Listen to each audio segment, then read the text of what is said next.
এই গণহত্যার এই কিলিং এর মাস্টার মাইন্ড আসাদুজ্জামান খান কামাল তিনি গ্রেপ্তার হবেন, কিন্তু এখন পর্যন্ত কিন্তু তার অগ্রগতি আমরা দেখি। কাজে এটা কিন্তু রহস্য এবং একটা শঙ্কা। তাহলে কি আওয়ামী লীগকে পুনরায় সংগঠিত হওয়ার জন্য এই স্পেসটা দেওয়া হচ্ছে কিনা? কিন্তু কোশ্চেন আমাদেরকে ভাবতে হচ্ছে। দিল্লি সহ পার্শ্ববর্তী দেশে যে সমস্ত শীর্ষ সন্ত্রাসীরা পলাতক ছিল ঢাকায় ঢুকেছে, জেলখানা থেকে শীর্ষ সন্ত্রাসীরা মুক্তি পেয়েছে। এখন তো আমাদের জন্য অনিরাপদ হয়ে যাচ্ছে এই সমস্যা, কারণ আমরা যে সন্ত্রাসীদের বিরুদ্ধে কথা বলছি, আওয়ামী লীগকে বিচারের মুখোমুখি করার জন্য কথা বলছি, এখন তো যদি তাদেরকে গ্রেপ্তার না করা হয়, তাদের বিরুদ্ধে যদি শাস্তিমূলক পদক্ষেপ না নেওয়া হয়, তাহলে আমাদের লাইফ এখানে অনিশ্চিত হয়ে যাচ্ছে।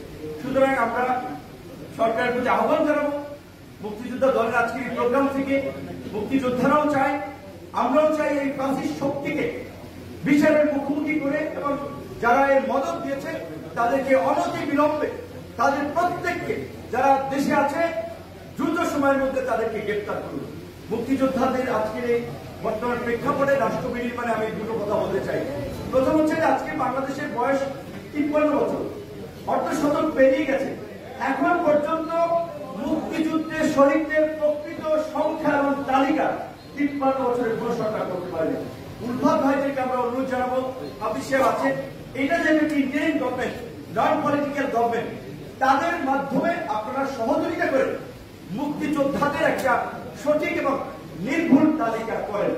একই সাথে এই যে ভুয়া মুক্তিযোদ্ধা হিসেবে যারা বেনিফিশিয়ারি হচ্ছে তাদেরকে চিহ্নিত করে সঠিক মুক্তিযোদ্ধাদের উপযুক্ত সম্মান যারা এখনো অবহেলিত, বঞ্চিত, সেটি আপনারা নিশ্চিত করেন।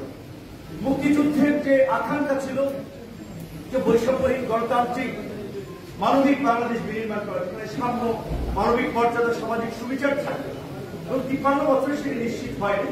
কাজে এটাকে আপনারাই দ্বিতীয় মুক্তির সংগ্রাম বলছেন, দ্বিতীয় স্বাধীনতার সংগ্রাম বলছেন, আমরা সেটার সাথে একমত হয়ে বলছি। তাহলে এই দ্বিতীয় মুক্তিযুদ্ধের পর যেন আমরা সামাজিক সুবিচার, মানুষের মাঝে সাম্য, জাতীয় ঐক্য এবং সংহতি প্রতিষ্ঠা করতে পারি।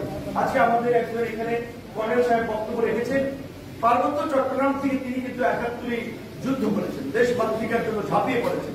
তাহলে আজকে পাহাড়কে কারা আরেকটা স্বায়ত্ত শাসনের নামে বাংলাদেশ থেকে বিচ্ছিন্ন করতে চায়, এবং এখানে সুস্পষ্ট হলো 53 বছর ধরে ভারতের মদত রয়েছে। মণিপুর, মিজোরামে এই অস্ত্রধারী সন্ত্রাসী গোষ্ঠীগুলো ট্রেনিং নেয়, আধুনিক অস্ত্র সহ তাদেরকে সব ধরনের আপনার রসদ সরবরাহ করা হয়। তো ভারতের সাথে এই বিষয়ে আমাদের পরিষ্কার বক্তব্য থাকতে হবে, ভারত এটা করতে পারে না। ভারত যেমন আমাদের কাছ থেকে তাদের 7 সিস্টার্স এর সিকিউরিটি চায়, তাদেরকে পরিষ্কার ভাবে পার্বত্য চট্টগ্রামের প্রশ্নে বাংলাদেশের যে কোনো সিদ্ধান্তে সহযোগিতা করতে হবে, এবং পার্বত্য চট্টগ্রামের অস্থিতিশীল করার জন্য কোনো মদত দেওয়া যাবে না। মুক্তিযোদ্ধাদের আজকে এই প্রোগ্রামের মধ্যে দিয়ে আমি মনে করি সারা দেশের মুক্তিযোদ্ধাদের অবশ্যই এই রাষ্ট্র বিনির্মাণে তাদেরকে নতুন ভাবে চিন্তা করতে হবে। তরুণদের চিন্তার সাথে তাদের চিন্তাকে মডিফাই করে আগামী বাংলাদেশকে গড়ে তোলার জন্য সরকারের সাথে, পরবর্তী নির্বাচিত সরকারের সাথেও কাজ করতে হবে। এইটা দুঃখজনক, এখন পর্যন্ত মুক্তিযোদ্ধাদের সাথে সরকারের একটা অফিসিয়াল মিটিং হয়নি, এইটা হওয়া দরকার ছিল। আমরা যতই বড় হয় আমরা তো প্রাপ্ত অস্বীকার করতে পারি না, ছেলে হয়ে।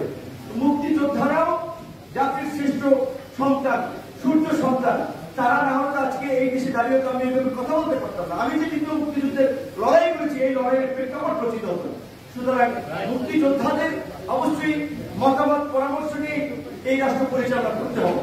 সরকারের বেশ কিছু বিষয় নিয়ে আমি নিজে অনেক সমালোচনা করছি, কিন্তু আবার একটা বিষয় এটাও সত্য যে 2 মাস হয় না এখন পর্যন্ত।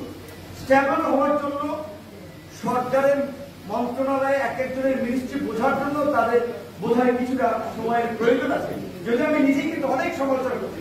বিকজ আমাদের যে এক্সপেকটেশন, এই সরকারের যে কানেক্টিভিটি, যে নেটওয়ার্ক, সেটাকে কাজে লাগিয়ে যদি আমরা বাংলাদেশের এই জাতীয় এবং সংহতি তৈরি করে এই অবস্থা থেকে উত্তরণ না করতে পারি, তাহলে পুরো জাতি একটা বিপর্যয়ের মধ্যে পড়বে। যার কারণে আমরা সমালোচনা করলেও আমাদের অবস্থানটা আবার এখানে পরিষ্কার করে যে এই সরকারের মাধ্যমে আগামী নতুন বাংলাদেশ বিনির্মাণের একটা পথ আমাদেরকে তৈরি করতে হবে। বাকি কাজ সম্পন্ন করবে নির্বাচিত গণতান্ত্রিক সরকার। পথটা এই সরকারকে রচনা করতে হবে। সেক্ষেত্রে মুক্তিযোদ্ধারা এই প্রজন্মের তরুণদের সাথে, সংগ্রামী নেতৃবৃন্দের সাথে অগ্রণী ভূমিকা পালন করবে, সেই প্রত্যাশা রেখে আমি আমার বক্তব্য শেষ করছি। আল্লাহ হাফেজ।